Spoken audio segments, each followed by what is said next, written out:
तो hello guys, कैसे हैं आप सब लोग। वेलकम करता हूं मैं आप सबका मेरे यूट्यूब चैनल अर्बन फैक्ट्स में। तो गाइस, आज हम बात करने वाले हैं 12 ऐसे अनसुने आश्चर्यजनक और इंटरेस्टिंग फैक्ट्स के बारे में जिनको सुनने के बाद आप हैरान होने वाले हैं। तो गाइस, वीडियो शुरू करने से पहले सब्सक्राइब करें मेरे यूट्यूब चैनल को and press the bell icon for latest update.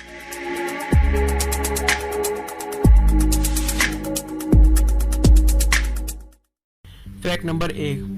Guys, क्या आप जानते हैं कि चमगादड़ रात में कैसे देख पाते हैं। रात के गहरे अंधेरे में छोटे से छोटे शिकार को पहचानना चमगादड़ के लिए बहुत आसान होता है।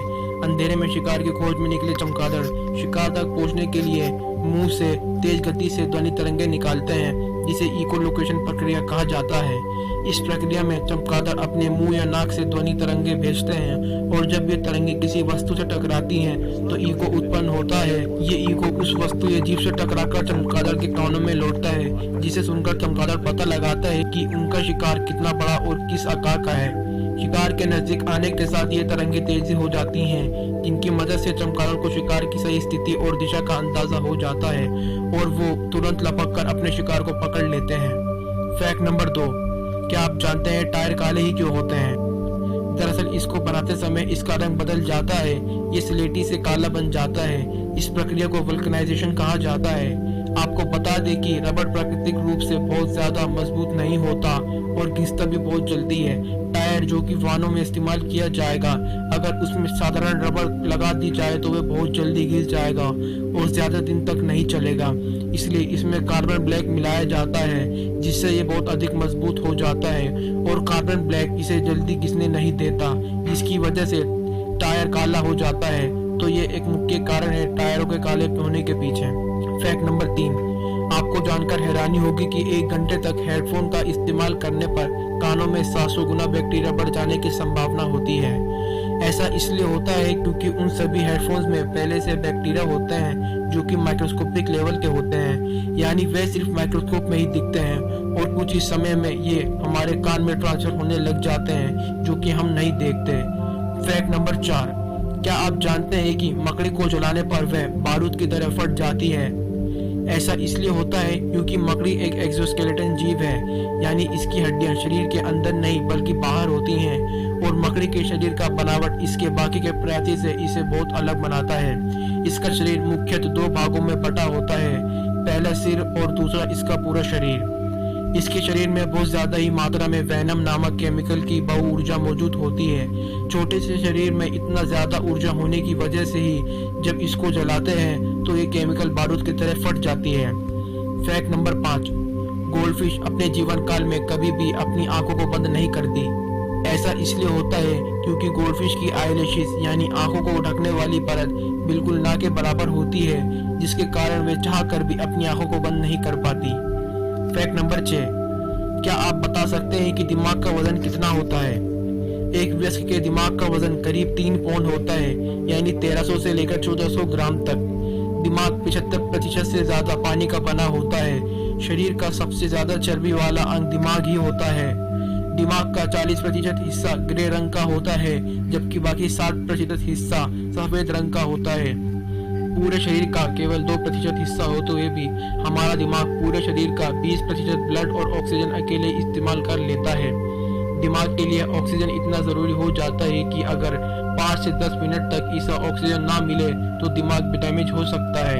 एक दिन में हमारे दिमाग में 70,000 विचार आते हैं, जिनमें से 70% विचार नेगेटिव होते हैं। Fact number 7। क्या आप जानते हैं कि लकड़ी हमेशा पानी पर तैरती क्यों है, डूबती क्यों नहीं। ऐसा इसलिए होता है क्योंकि जब कोई वस्तु तरल पदार्थ पर तैरती है तो उस पर ऊपर की ओर लग रहा बल उस वस्तु द्वारा लगाए जाने वाले बल की मात्रा के बराबर होता है। जैसे पानी में डाली गई लकड़ी पर ऊपर की ओर लगने वाला बल लकड़ी द्वारा लगाए जाने वाले बल की मात्रा के बराबर होता है। Fact number 8। गाइस, क्या आपने कभी सोचा है कि साल में एक सबसे छोटा दिन भी होता है। 21 मार्च और 23 दिसंबर 2 दिन और रात की अवधि बराबर हो जाती है। 21 जून को साल का सबसे बड़ा दिन आता है और 22 दिसंबर को साल का सबसे छोटा दिन आता है। 22 दिसंबर को सूर्य की किरणें पृथ्वी पर कम समय के लिए पड़ती हैं, इसलिए ये दिन छोटा होता है और रात बड़ी हो जाती है। इस घटना को विंटर सोल्स्टिस कहते हैं। 22 दिसंबर को सूर्य दक्षिणायन से उत्तरायण में प्रवेश करता है और इस दिन सूर्य मकर रेखा के लंबवत होता है और कर्क रेखा को तिरछा स्पर्श करता है। इसलिए इस दिन सूर्य जल्दी अस्त हो जाता है, जिससे दिन छोटा होता है और रात बड़ी हो जाती है। Fact number 9।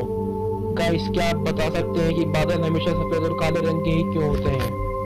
दरअसल बादलों में मौजूद पानी की बूंदें सूर्य से निकलने वाली किरणों के सभी रंगों को परिवर्तित यानी रिफ्लेक्ट कर देती है, जिस कारण बाकी कोई रंग दिखाई नहीं देता और इस कारण बादलों में सिर्फ सफेद रंग बच जाता है और हमें बादल सफेद रंग के नजर आते हैं। इसी के विपरीत जब बादल की बूंदें सभी रंगों को अवशोषित यानी एब्जॉर्ब कर लेती हैं, तब बादल का रंग काला नजर आता है।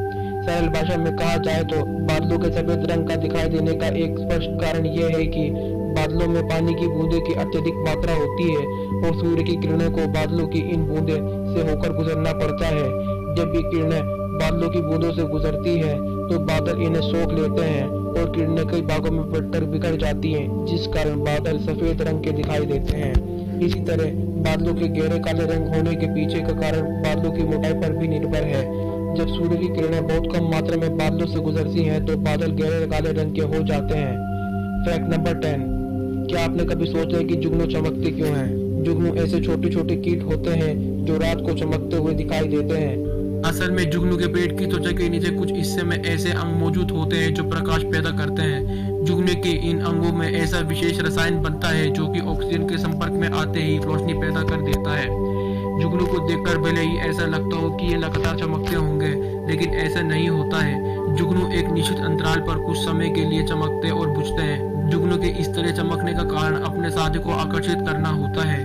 नर और मादा जुगनू के शरीर से निकलने वाले प्रकाश के रंग, चमक और उनके जलने बुझने के समय में कुछ अंतर होता है और इसी के आधार पर वो अपने साथी से दूर होते हुए भी उसे आसानी से पहचान लेते हैं। Fact number 11। क्या आपने कभी सोचा है कि मृत शरीर पानी में क्यों तैरता है? दरअसल जिस किसी भी वस्तु की डेंसिटी यानी घनत्व पानी की डेंसिटी से ज्यादा होती है तो वह वस्तु पानी में आसानी से डूब जाती है। इसी कारण जिंदा शरीर पानी में डूब जाता है, क्योंकि जिंदा शरीर की डेंसिटी ज्यादा होती है, जिसके कारण हमारी बॉडी पानी में डूब जाती है। डूबने के कारण हमारे शरीर के फेफड़ों में पानी भर जाता है, जिस कारण हमारी मौत हो जाती है। शुरुआत में बॉडी पानी में डूब जाती है, लेकिन जब वो मृत शरीर सड़ने लगता है तो उसमें से गैस निकलने लगती है और वो शरीर को पानी से ऊपर की तरफ ले आती है। हमारे मरने के बाद हमारे शरीर की प्रतिरक्षा प्रणाली काम करना बंद कर देती है और ऐसे में बॉडी का उपगठन शुरू हो जाता है, जिस कारण बैक्टीरिया कोशिकाओं और ऊतकों को तोड़ना शुरू कर देते हैं। मृत शरीर में मौजूद बैक्टीरिया धीरे धीरे नष्ट होने लगते हैं और विभिन्न गैसों जैसे methane, ammonia, carbon dioxide, hydrogen आदि को शरीर से बाहर निकालने लगते हैं।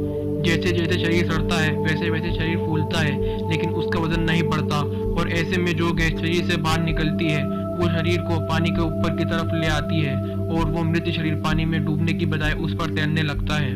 निष्कर्ष के तौर पर सरल भाषा में समझो तो मृत शरीर की डेंसिटी यानी घनत्व ज्यादा होने के कारण पहले तो वह पानी में डूबता है, लेकिन जैसे जैसे शरीर सड़ता है वैसे वैसे डेंसिटी कम होने लगती है और वह हल्का हो जाता है। साथ ही इसमें कई तरह की गैसें बनने लगती हैं, जिस कारण मृत शरीर तैरने लगता है। Fact number 12। क्या आप जानते हैं कि पृथ्वी पर कुल कितना पानी है? पृथ्वी की सतह पर उपलब्ध पानी की मात्रा में से 97% सागरों और महासागरों में है और पानी की इतनी अधिक मात्रा पीने योग्य ही नहीं है, क्योंकि ये पानी नमकीन है। हैरानी की बात यह है कि केवल 3% पानी ही पीने योग्य है, जिसमें से 2.4% ग्लेशियर और उत्तरी और दक्षिणी ध्रुवों पर जमा है। इसके बाद बचा 0.6% पानी ही नदियों, तालाबों और झीलों में उपलब्ध है, जिसे इस्तेमाल किया जा सकता है। एक अनुमान की माने तो पृथ्वी पर कुल 32 करोड़ 60 लाख खरब गैलन पानी है और हैरानी की बात यह है कि ये पानी की मात्रा कम या ज्यादा नहीं होती, बल्कि इतनी ही बनी रहती है, क्योंकि सागरों का पानी वाष्प बनकर उड़ता है, बादल बनकर बरसता है और फिर से सागरों में जमा हो जाता है और ये चक्र यूं ही लगातार चलता रहता है। तो गाइस इस वीडियो को यहीं एंड करते हैं। वीडियो को लाइक करें, शेयर करें और दोस्तों में शेयर करना तो बिल्कुल भी ना